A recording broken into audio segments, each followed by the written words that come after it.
welcome to the very last presentation of the day indeed. And I know that you're not all going to fall asleep because you're brimming with vitamin D after that fantastic weekend. But I won't keep you for too long, so hopefully you can get back out in the sunshine, presuming it's still sunny out there and not raining now. My name's Jane Moore and I'm part of the field team with NICE. I have a clinical background, but I've worked in quality and research for about the last 10 years or so.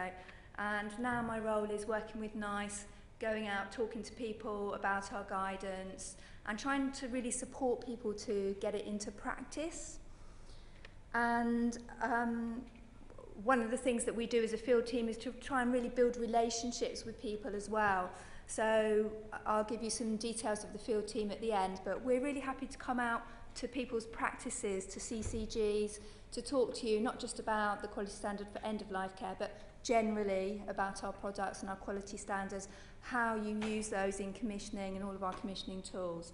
So do think about that if you want some support from us around using NICE in commissioning. And I've been asked to talk about our quality standards programme. I'll give you a broad overview and some of the support tools that go with that. Hopefully you will have all seen, had an opportunity to look at the quality standard. I know there was some discussion about it on the table down here earlier. But often I find people know about the standards and the guidance, but they don't know about all the other tools and things that are there to support that. So hopefully I can tell you a bit about that. And also just to give you an update on NICE generally.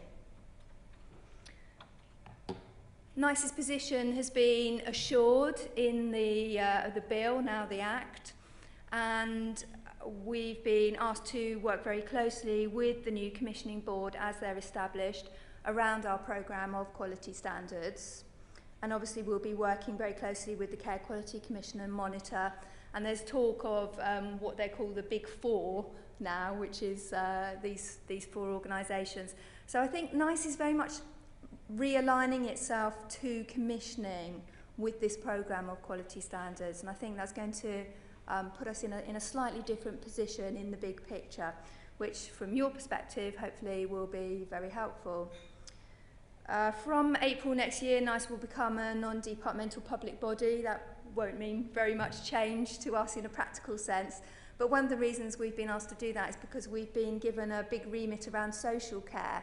So as well as producing guidance for health, we'll be producing guidance for social care in the way that Sky does currently, and we'll be working very closely with them. And it's clear that in areas such as end-of-life care, that's hopefully going to have a really positive impact in terms of producing guidance that runs right the way across that kind of care pathway and really brings in the evidence from social care as well as just thinking about health. So the programme of quality standards for NICE, this is going to be a big remit for us over coming years. We're going to be working very closely with the commissioning board, as I've said, and we've been asked to produce 150 quality standards over the next few years, although I think it's actually going to be even more than that. And these will be something that the commissioning board will use to measure outcomes. They're outcomes focused and they're measurable. Then, very different to NICE guidance. When a quality standard is commissioned and put together, we'll look at all the evidence that exists around a particular topic, and that can be from the academic evidence base, from journals, but also from a wide range of different sources. So things like national audits, any other guidance that exists, things that have been produced by the Royal Colleges, and all of that information will be brought together and then synthesised down into, well, it used to be 10 or 12 key statements, but they seem to be creeping up a bit now. Some of them, I think the end-of-life care one is actually the longest with 16 statements. But the information is synthesised down into a small number of statements which represent the best quality around a particular area. If you're commissioning in a particular topic, what are the things that are really going to make a difference about outcomes 4 outcomes. They're not meant to be something that's implemented immediately in their entirety. They do represent the gold standard, and they're meant to be something that's aspirational. I've heard talk of commissioners just writing into contracts, must adhere to all nice quality standards. And I think we're intending for the quality standards to be used in a bit more of an intelligent way than that, in discussions and negotiations, not in their entirety, but perhaps looking at the quality standard and thinking about which of those 16 statements do you want to focus on, which ones do you want to set incremental measures for, which ones do you want to use locally as KPIs or local sequins to incentivise quality. So, as I say, they're not something that's meant to be implemented in their entirety immediately. You can see that the quality standards will run across all domains of the outcomes framework, and that they'll also impact on the commissioning outcomes framework. And if anybody's had an opportunity to see the draft of that, there's one of the statements in there is about end-of-life care, and I know there was a good response on the consultation for the draft on that. The quality standards will feed into our commissioning guidance, and they'll also impact on a range of provider payment mechanisms. So they will have an impact on tariff, as I've said, sequins. We will also make sure that there's synthesis with QOF measures as well. And just for your information, this is the library of quality standard topics that have been referred to us.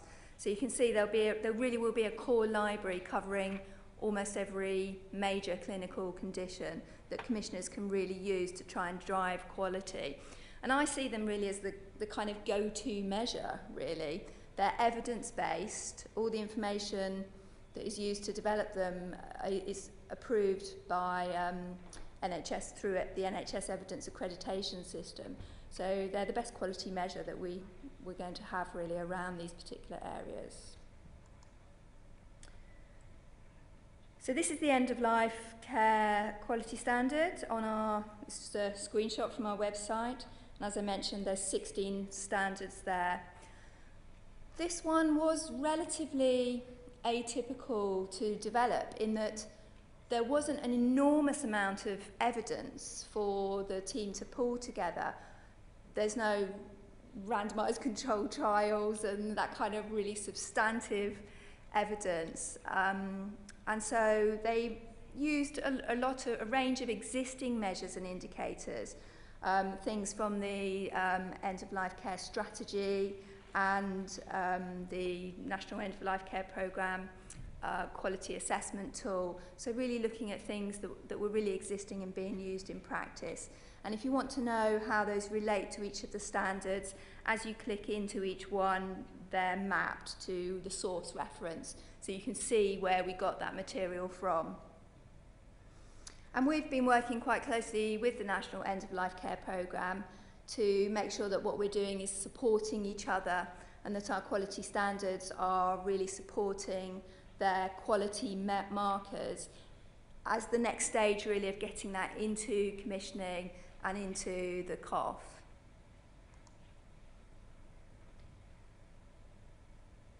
The topics for NICE quality standards are agreed by the Department of Health and given to us. We have some input in that and we kind of can make some suggestions, but it's them who commission us to do that. And that information is also informed by our commissioning reference group. And we know, obviously it's been said today already, that there's a big need for this kind of information across a range of conditions.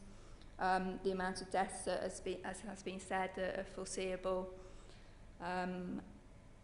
Variation is always a big deciding factor on whether NICE produces guidance and quality standards. And it's one of the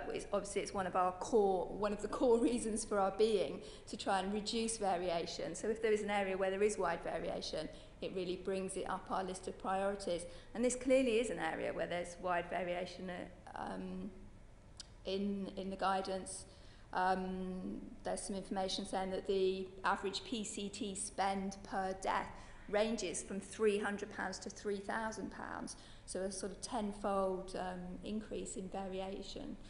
So that really brought it up our list of priorities, if you like.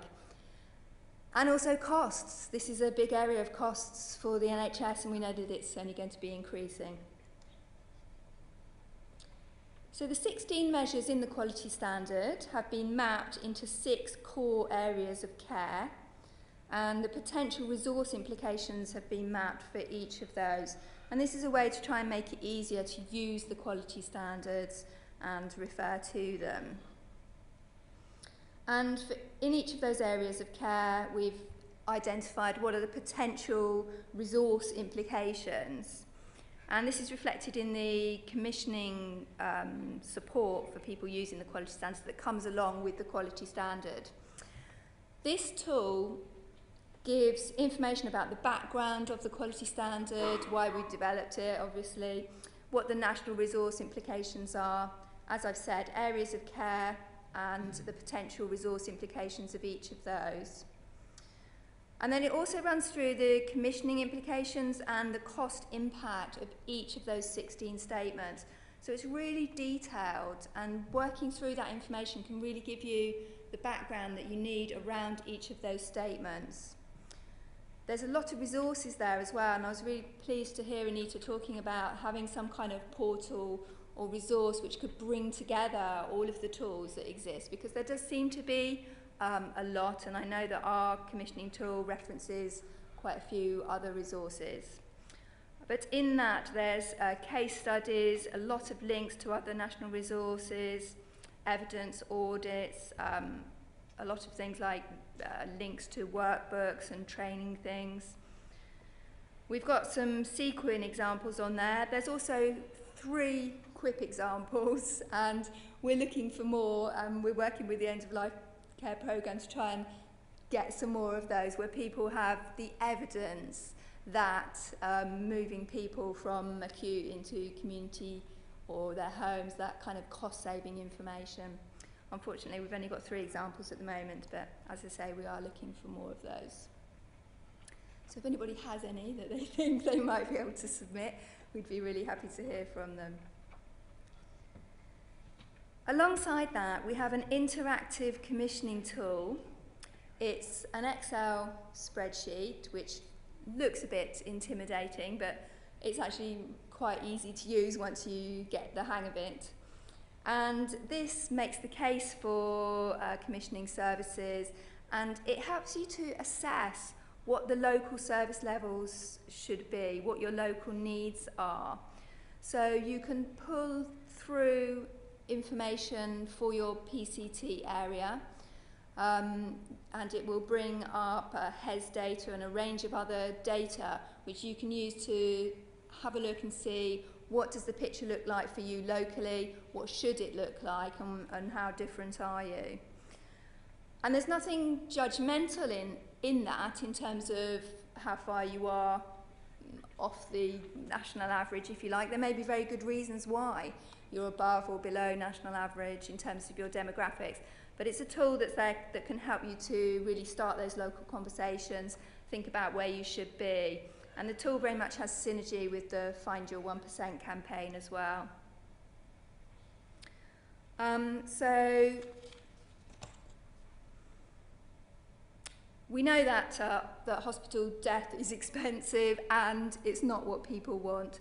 So our tool models the savings based on reducing the number of deaths in hospital. Again, there wasn't a great deal of information for our commissioning team to go on, but there is emerging evidence that this is something that can be at worst cost neutral and hopefully cost saving, and we're getting more and more of that data to support this all of the time. This is an example of one PCT using this tool. So you put in select your PCT from a drop-down list. If you cover more than one PCT area, you can put in 2 or 3 or however many you want PCT areas. And this will then give you some feedback on your local picture, drawing through from HES data.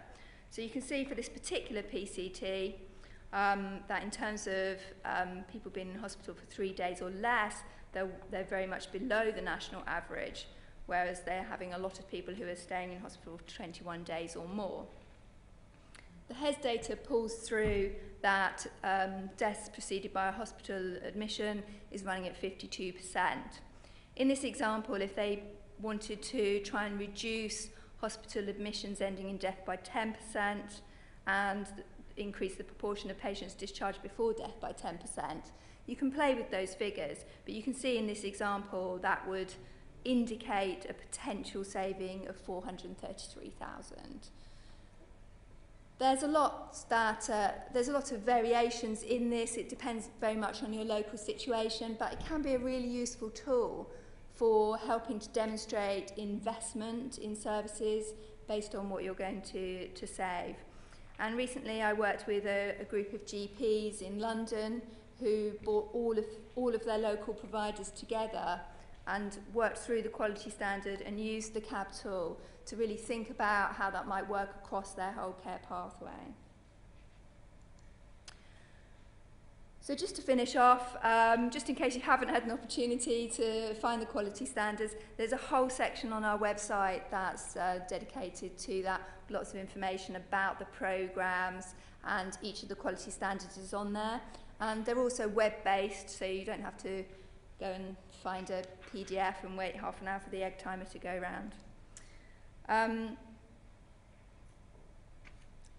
The into-practice section, which I've highlighted here, is a section where we hold a lot of the implementation resources, so a lot of things that might be helpful to you in terms of thinking about implementing nice quality standards, things like audit tools and slide sets. And then the commissioning guides are also there under that particular tab on the left. So just to re-emphasise that we do have a field team who are really happy to come and work with you, support what you're doing across your CCG. And the field team and some others from our commissioning team have been working with the National End of Life Care team programme to think about synergy across the NICE quality standards and the ELQA tool, developing KPIs, those kind of things. So do get in touch if there's anything that you feel I can support you with or you have any questions. Thank you.